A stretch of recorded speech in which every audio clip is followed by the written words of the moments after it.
I think for me, one of the most important sort of techniques to be aware of on a MoonBoard is like where are you going to generate all the movement from, the upward movements. And I feel like it's, the hips, the core of your body is like really, really important. That's where you're going to gain all that upward momentum.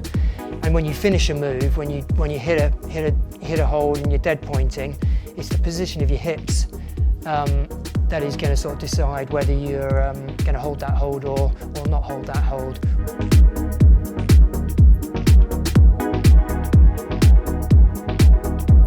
All these sort of techniques that you can work on, you can practice them on problems that are easier. A lot of it's just being focused really, and focusing on your feet or focusing on your hips, or picturing that dead point position on the hold. Where is my body most comfortable when I hit that hold? So that's the point I've got to get to.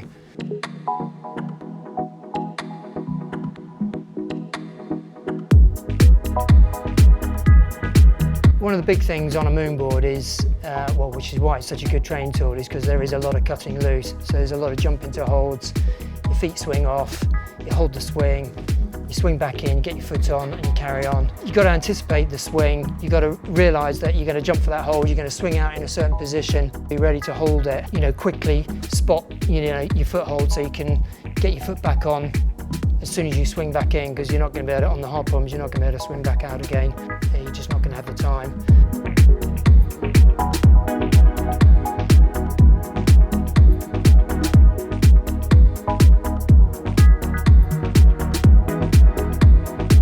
Yeah, I think the other thing to concentrate on is just not sort of over gripping the holds too much and driving through your feet. When you're trying to link a problem together, 4 or 5 moves, maybe the first couple of moves are not super hard, but they're quite hard. Trying to conserve energy on those 2 moves, by not over gripping, really sort of driving through your feet, concentrating on your feet, just trying to be sort of relaxed and loose, and focused. Yeah, a lot of the hardest moves on a MoonBoard are dynamic moves, so you're jumping between 2 holds, probably 2 poor holds, and you've got to hold a swing and stuff.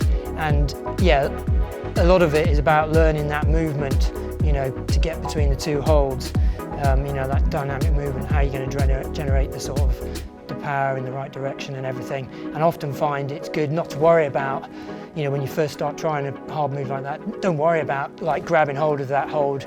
Just throw in in that area, and after a while you'll learn that movement better. You'll get better at it, and you'll get closer to the hold. Sometimes you get the hand over the hold, but your body's all in the wrong position and everything. Don't worry about it. Just let go, rest and try again.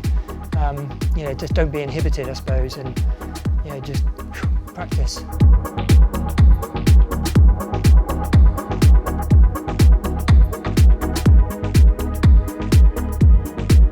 Yeah, on sort of hard, sort of dynamic moves, where you're diving a long way for a sort of poor hold, it probably seems obvious, but I think it's worth pointing out that, if you're very stretched on a hold, it's going to be very hard to hold, and so you've got to just try and dyno into the position where you've got a bit of give in your arm.